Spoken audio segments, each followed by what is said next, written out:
Ceux qui veulent vous tuer, OK. tuez-le avant qu'il ait le temps de le faire. Israël a éliminé hier l'assassin criminel Hassan Nasrallah. Nous avons terminé de liquider la personne qui a tué des milliers d'Israéliens et d'autres citoyens, des centaines d'Américains, des dizaines de Français.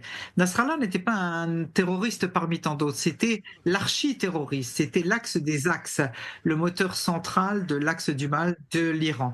Lui et ses euh, collaborateurs étaient employé pour détruire Israël. Il n'a pas été simplement l'homme de l'Iran, mais il a été aussi celui qui donnait des ordres à l'Iran. Tu me C'est pourquoi prépares la le semaine dernière, facteur j'ai pour, de toute décidé façon, le que huitième. les ordres, que On les fait coups ça. qu'on donnait au Liban ne suffiraient pas. La liquidation de l'Iran, de Nasrallah, était essentielle pour atteindre ses objectifs, le retour des habitants du Nord chez eux et le rééquilibrage des forces dans la région pour des années. Tant que Nasrallah était vivant, il aurait pu reconstruire ce que nous avions détruit chez le Hezbollah. Et j'ai donc donné l'ordre et Nasrallah n'est plus parmi nous.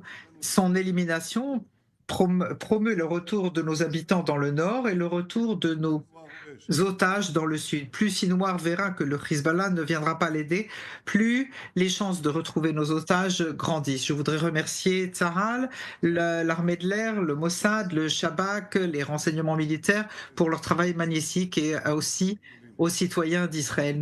Nous avons des résultats magnifiques, mais le travail n'est pas terminé. Dans les jours à venir, nous allons avoir des défis importants à relever et nous allons les relever ensemble.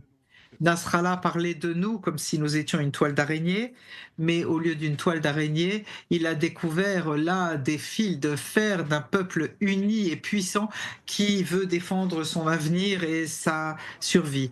Et le Hezbollah n'est pas le seul à l'avoir découvert, c'est tout le Proche-Orient. Tous ceux qui s'opposent à l'axe du mal, tous ceux qui souffrent de la monstruation de l'Iran, en Syrie, en Irak, au Liban, et bien tout cela sont pleins d'espoir aujourd'hui. Et je dis aux citoyens de ces États, Israël est à vos côtés.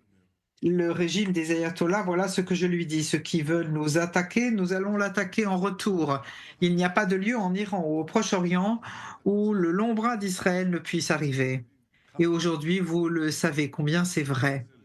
Citoyens d'Israël, ce sont de grands jours que nous vivons.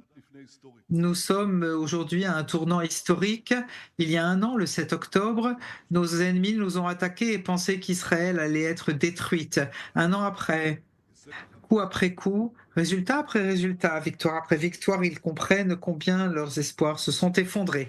Israël est en plein essor, nous l'emportons, nous allons vers la victoire et nous sommes décidés à continuer à frapper nos ennemis, à ramener nos habitants dans leurs maisons et ramener tous nos otages, que nous n'oublions pas un seul instant. Mes frères, mes sœurs, mes chers citoyens d'Israël, en ce jour, je vous dis encore une fois et encore plus que jamais, ensemble nous nous battrons et avec l'aide de Dieu, ensemble nous l'emporterons.